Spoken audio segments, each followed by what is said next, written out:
কেমন নবীর উম্মতে মুমিন ওই আমলনামা যখন দিবে আল্লাহ তাআলা আমলনামা দেওয়ার ওয়াদা দেওয়া মাত্রই মানুষের মধ্যে হট্টগোল শুরু হয়ে যাবে। হাসরের ময়দানে কঠিন অবস্থা কয়েকবার হবে। এর মধ্যে আমলনামা দেওয়ার সময় সবাই কান্না করবে। আমলনামা ডান হাতে আসবে না বাম হাতে আসবে, ডান হাতে আসলে জান্নাত, বাম হাতে আসলে জাহান্নাম। এই চিন্তায় কান্না শুরু করবে। আল্লাহ তাআলা নেককার যারা এর মধ্যে ভিআইপি মানের নেক আমলওয়ালা ইখলাসওয়ালাকে আমলনামা ডান হাতে দিয়া বলবে বিনা হিসাবে জান্নাতে যাও। জান্নাতে গিয়া ভিতরে ঢুকতে পারবে না, তালার চাবি নবীর হাতে। এই নবীর আসে বাটপারি সাহ, তালার চাবি কার হাতে?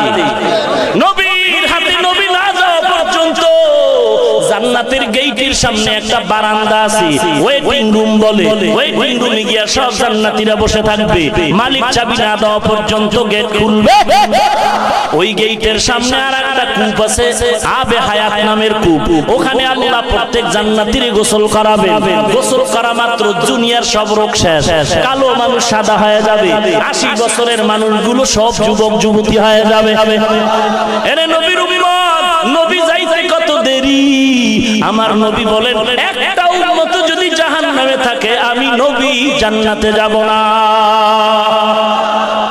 আল্লাহ তাআলা একদলকে আমলনামা ডান হাতে দিবেন, খুশিতে খুশিতে জান্নাতে যাবে।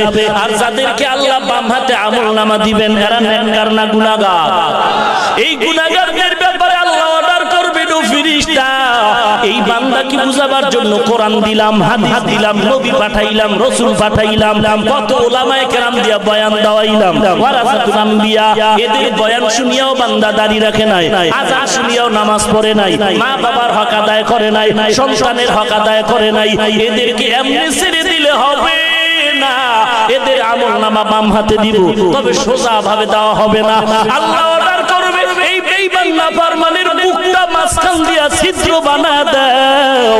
ছিদ্র বানাইয়া আল্লাহ বলবেন বাম হাতটা বুকের ছিদ্র দিয়া ঢুকা, ছিদ্র দিয়া ঢুকাইয়া পেছন দিক দিয়া বের কর।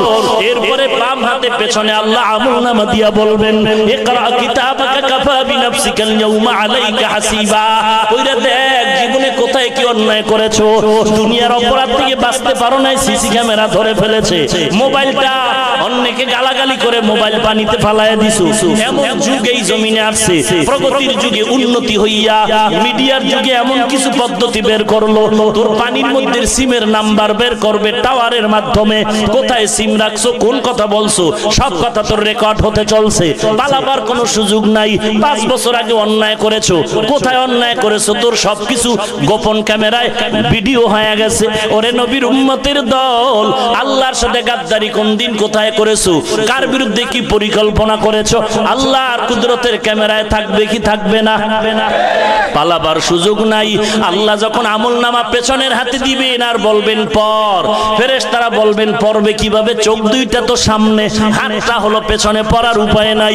আল্লাহ অর্ডার করবেন এই বেঈমান নাফরমানের ঘাটটা দরিয়া মোচড় দিয়া পেছনে দাও, ঘাটটা দরিয়া মোচড়ায় পেছন দিকে দাও। এমন অবস্থার থেকে মরে যাওয়া ভালো। আল্লাহ বলেন হবে না, লা ইয়ামুতু ফিহা ওয়ালা ইয়াহইয়া। মরণ হবে না, জিন্দাও হবে না, মারাত্মক এক কঠিন অবস্থা হবে রে বাবা। আল্লাহ বলেন আমি আল্লাহ এগুলো তোরে যা বলতেছি তওবার আহ্বান করতেছি, তওবা কর। গুনাহ করিয়া ফেলেছো, তওবা কর। নবীরে কাদাইস না রে বাবা, আল্লাহর কাছে তওবা কর। হে মালিক, আমার মতো কত যুবক দাড়িওয়ালা নামাজ পড়ে, স্কুলে পড়ে, কলেজে পড়ে, কৃষি কাজ করে, শ্রমিকের কাজ করে, ড্রাইভারি করে, ব্যবসা বাণিজ্য করে, চাকরি করে, আছে না নাই? আমি কেন পারবো না রে আল্লাহ? তওবা করতেছি, আর দাড়ি কাটবো না, নামাজ ছাড়বো না, বেপরদায় চলবো না, মা বাবাকে কষ্ট দিব না, আলেম ওলামাদের পরামর্শ নিয়ে আমল ভালো করব, সহিভাবে কোরআন পড়বো, ওস্তাদের মাধ্যমে পথ চলবো। চলবো, আমি নিজে নিজে অপরাধের পথ থেকে ফেরার চেষ্টা করবো, আর যাব না। আল্লাহ তুমি আমার তওবা কবুল করে নাও। ও মা, গুনাহ নিয়ে কবরে যেও না রে মা। আল্লাহর কাছে তওবা করো, সন্তানের হক আদায় করো, স্বামীর হক আদায় করো, সন্তানকে মানুষ বানাও। কোরআনওয়ালা সন্তানের মা বাবা হয় কবরে যাও। আল্লাহর কাছে যদি তওবার নিয়ত থাকে রে বাবা, গলায় ছুরি আসবে, মরে যাব, তারপর নবীর সুন্নাত আর বাদ দিব না, নবীর সুন্নতের আমল করব, নামাজ পড়ব। এই তওবার নিয়ত যদি থাকে, খাঁটি তওবার নিয়তে দুটো হাত আমার আল্লাহকে দেখায় দাও।